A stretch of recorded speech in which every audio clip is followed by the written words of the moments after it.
August 22nd, 1987, two best friends, 17-year-old Kevin Ives and 16-year-old Don Henry, left Don's home to go hunting near the railroad tracks, carrying Don's .22 and a flashlight. In the early hours of August 23rd, the engineer of a freight train traveling through Alexander, Arkansas at 52 miles per hour sees something horrifying on the tracks ahead. Two teenage boys lying side by side. He blasted the horn and slammed on the emergency brakes. The boys lay motionless. The train couldn't stop in time. It was ruled an accident by Arkansas State Medical Examiner Dr. Fahmy Malak.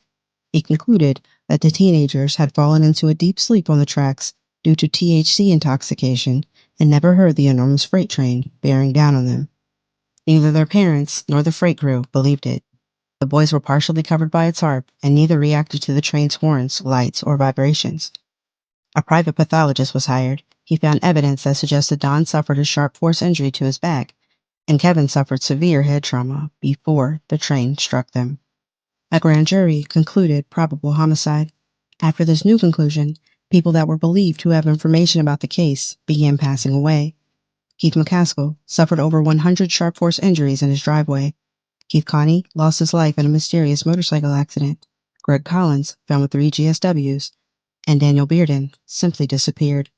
By now, investigators had a theory. Kevin and Don may have accidentally walked into something they weren't supposed to see, something to do with the illicit underworld in Alexander, Arkansas. Two different witnesses spoke of seeing two officers with the boys outside of a grocery store the night the boys' remains were found.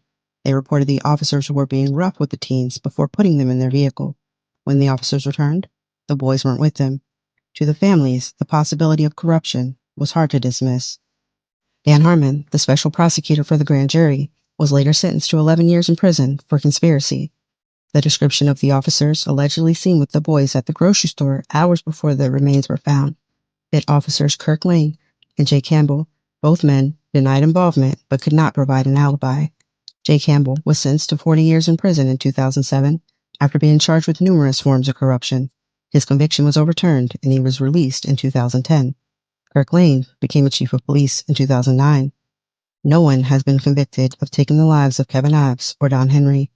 Sadly, when the ones investigating become surrounded by their own criminal allegations, unanswered questions are left along the tracks.